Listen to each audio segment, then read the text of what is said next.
हरिओम प्रिय दर्शकों, यदि आपकी मीन राशि या मीन लग्न है तो इस वीडियो को पूरे ध्यान से देखिएगा, समझिएगा।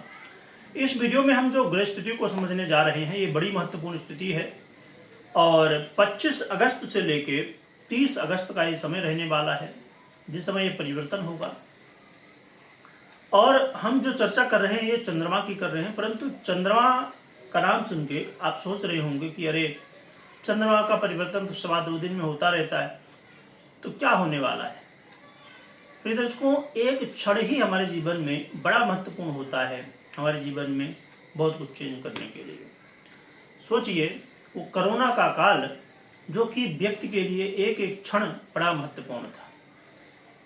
यह कोई भी ऐसी स्थितियां जब गंभीर होती हैं या हमारे जीवन में जब बदलाव होता है, तो जीवन भले कितना बड़ा हो, महीने कितने हों, वर्ष कितने हों, परंतु जो एक क्षण होता है वो बड़ा महत्वपूर्ण होता है, जिसमें कुछ न कुछ परिवर्तन होता है।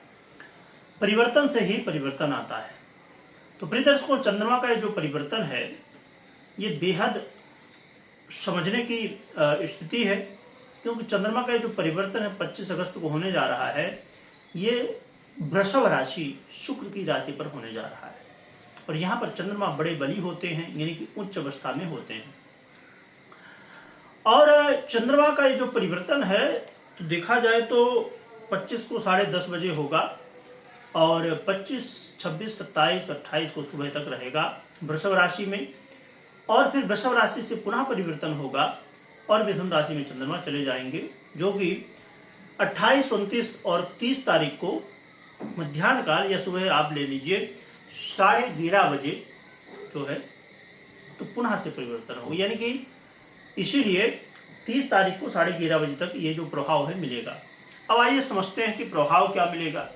तो उससे पहले ये समझ लीजिए कि जब चंद्रमा का ये परिवर्तन होगा वृषभ पर, तो यहाँ पर देव गुरु बृहस्पति पहले से विराजमान है, जो कि एक ऐसा योग जो कि बड़े राजयोगों में से माना जाता है, गज केसरी योग, वो बनने वाला है। परंतु यहाँ पर केतु की भी दृष्टि है, इस बात का भी ध्यान रखिएगा। और फिर जब मंगल और चंद्रमा का जो है तो युति काल होगा, यानी कि मिथुन राशि में, उस समय लक्ष्मी योग का निर्माण हो जाएगा। परंतु लक्ष्मी योग का निर्माण क्या फल देगा, और यहाँ पर आपके जीवन में, क्योंकि जो लक्ष्मी योग का निर्माण मिलने वाला है, फल मिलने वाला है, वो कुछ स्थितियों को ध्यान में रखते हुए हमें आगे बढ़ना होगा। आइए समझते हैं कि फल क्या मिलेगा। प्रिय दर्शकों, ये जो समय है आपके जीवन में, यदि आप कोई परीक्षा में हैं, प्रतियोगिता में हैं, कोई आप ऐसा काम करते हैं जहाँ कोई कंपटीशन हो, वैसे कंपटीशन तो हर एक क्षेत्र में आज के समय में है, परंतु कुछ ऐसे क्षेत्र होते हैं जहाँ पर विशेष रूप से हमेशा कहीं ना कहीं कुछ न कुछ कंपटीशन होता ही रहता है। जैसे अब हम मार्केट की बात कर ले, मार्केट में तो बहुत कंपटीशन होता है। तो ऐसी कुछ स्थितियाँ होती हैं, या आप कोई परीक्षा में हैं, प्रतियोगिता में हैं, या आप खेलकूद के क्षेत्र में हैं, या आप सोशल मीडिया में हैं, तो ये काफ़ी अच्छा अवसर है जिसमें आपको एक बदलाव और पॉजिटिव बदलाव देखने को मिलेगा, सफलताएं मिलेंगी।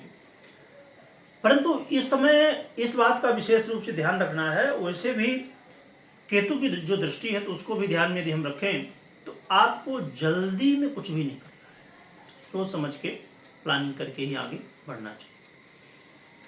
और आप अपने जीवन में इस समय महसूस कर पाएंगे कि मैं पहले प्रयास कर रहा था तो हुआ नहीं, अब मैं प्रयास कर रहा हूँ या कर रही हूँ तो ये काम तो हो गया भाई बड़ा जल्दी, क्योंकि इस समय बड़ा अच्छा मौका है, भाग्य का भी साथ मिलेगा। इसलिए जो काम पहले नहीं हो पा रहे थे, असंभव जैसी स्थिति में चले गए थे, वो भी इस समय हो सकेंगे।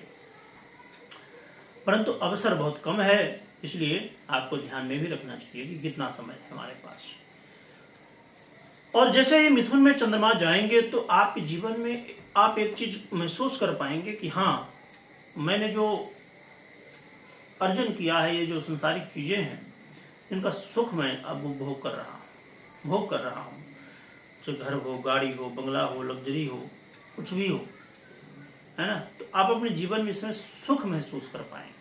क्योंकि सुख होना क्षमा करिएगा, सुख होना और सुख को महसूस करना अपने जीवन में, इसमें बड़ा डिफरेंस होता है। तो इसलिए इसमें सुख का आप एहसास कर पाएंगे। इस समय आपको ये देखने को मिलने वाला है कि कार्य क्षेत्र में बड़े बदलाव होंगे, कार्य क्षेत्र में परिवर्तन होंगे, कार्य क्षेत्र में आपको सफलताएं भी मिलने वाली हैं। हो सकता है आपको धन वृद्धि देखने को मिल जाए, हो सकता है आप सोच रहे हो कि अरे 2 साल हो गया सैलरी नहीं बढ़ रही है, मौका है, प्रयास करिए। पर इसमें एक ध्यान में रखना है, क्योंकि जो ये लक्ष्मी योग बनने जा रहा है चतुर्थ भाव में है, ये तो चलिए ठीक है, केंद्र है, परंतु मिथुन में बनने जा रहा है और चंद्रमा और मंगल दोनों का गोचर मिथुन में उतना श्रेष्ठ नहीं होता है। इसलिए आपको थोड़ी सी सावधानी क्या रखनी है कि अपने मन को स्थिर करके आगे बढ़ना है। जैसे आपने बॉस से बात करना है कि भाई सैलरी बढ़वा दो, और मैनेजर से बात करना जिससे भी, तो यहाँ पर धैर्य के साथ, धैर्य आपने खोया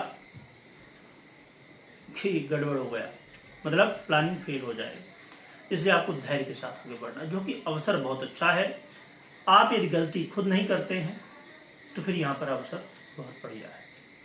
साथ में उन लोगों के लिए भी एक अच्छा मौका है जो अपने राजनीति के क्षेत्र में दबे हुए हैं।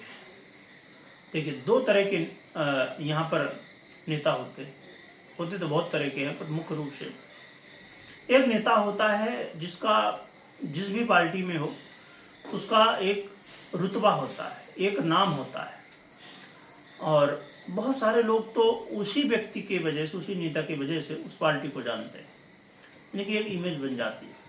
और एक ऐसा नेता होता है जो बेचारा कितनी भी प्रयास कर ले, कुछ भी कर ले, पर वो दबा ही रहता है। कभी किसी कारण से, कभी किसी कारण से वो दबता जाता है, ऐसे ऐसे करके समय निकलता जाता है। तो ये समय है जो लोग दबे हुए हैं, जिनको अपने जीवन में कोई बड़ी स्थिति को प्राप्त करना है पर प्राप्त नहीं कर पा रहे, अधूरे में रह गए हैं, है ना, कहते अध कुचरे, वो वाली स्थिति यदि बन गई है, ये मौका है, प्रयास करें। हाँ, इसमें जोश बहुत ज़्यादा होगा आपके अंदर। और देखिए 2 तरह की बातें यहाँ फिर से आ गई, एक होता है तर्क और एक होता है कुतर्क। तो इस समय आपके अंदर कुतर्क बहुत होगा, और राजनीति में ये बड़ा काम भी आता है। पर हाँ, कुतर्क ऐसा होना चाहिए जिससे किसी को नुकसान ना पहुंचे, किसी को तकलीफ ना महसूस हो। कुतर्क में भी तर्क होना चाहिए, ऐसा नहीं कि कुतर्क में तर्क ना हो। जब तर्क नहीं होगा तो कुतर्क ही पूरा कहला जाएगा, और कुतर्क अच्छा नहीं माना जाता। और यदि कुतर्क में तर्क है तो आपके लिए बड़ा अच्छा काम कर जाएगा। जैसे कहते हैं ना कि नीतियां जो होती हैं वो अलग अलग नीति होती हैं, तो नीतियां इसी तरह होती हैं, इसी तरह तर्क कुतर्क होता है। इस बात को गहराई से यदि आप राजनीति में हैं तो आप समझते होंगे। तो इस समय अपने मौके का जो फायदा है वो उठाने के लिए आपको तैयार हो जाना चाहिए, जो कि अवसर तो छोटा है, पर हाँ कई बार छोटे छोटे अवसर बड़े बदलाव कर देते हैं। तो देखा जाए तो काफ़ी बेहतर स्थितियां हैं। बस यहाँ पर मुख्य रूप से यदि हम समझें तो एक ही बात निकल के आती है कि आपको जो भी काम करना है सोच समझ के, और सबसे बड़ी बात है अपने मन को स्थिर रख के, क्योंकि मन विचलित हुआ और चंद्रमा मन के कारक और मंगल उद्योग के कारक। कौन सा उद्योग? व्यापार वाला उद्योग नहीं, मतलब मन को विचलित करने वाले ग्रह, जल्दबाजी करवाने वाले ग्रह, उद्योग करने वाले ग्रह, ऐसे ग्रह। और गोचर कहाँ पर है? बुद्धि वाले देवता के ग्रह के, यानी कि मिथुन पर है।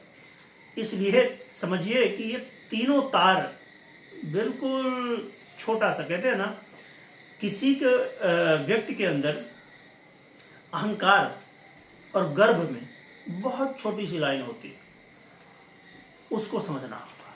यदि उसको समझते हुए आपने चला, आपने कोई काम किया, तो बड़ी बेहतर स्थिति बन जाएगी, और वो लाइन को क्रॉस कर दिया आपने, समस्या बन जाएगी।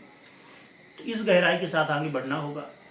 कई बार मैं समय आपका ज़्यादा ले लेता हूँ, परंतु मेरी कोशिश होती है कि जो बात ग्रह स्थितियाँ कह रही हैं वो अच्छी तरह से समझ। अब हम बात कर लेते हैं उपाय की। तो उपाय की बात करें तो उपाय के रूप में भगवान राम की आराधना करिए। हनुमान जी की आराधना आप कर रहे होंगे शायद, क्योंकि 7.5 से आप गुजर रहे हैं, जो कि संभवतः 7.5 का प्रभाव अभी उतना नहीं दिख रहा होगा जितना दिखता है। तो आप भगवान राम की आराधना करिए, राम नाम का खूब जप करिए, जिससे आपका कल्याण होगा। कमेंट में जय श्री राम लिखिएगा। और कोई भी महत्वपूर्ण निर्णय ले रहे हैं तो पहले जन्म कुंडली को चेक करिएगा, फिर निर्णय लीजिएगा। वीडियो देखने के लिए बहुत बहुत धन्यवाद।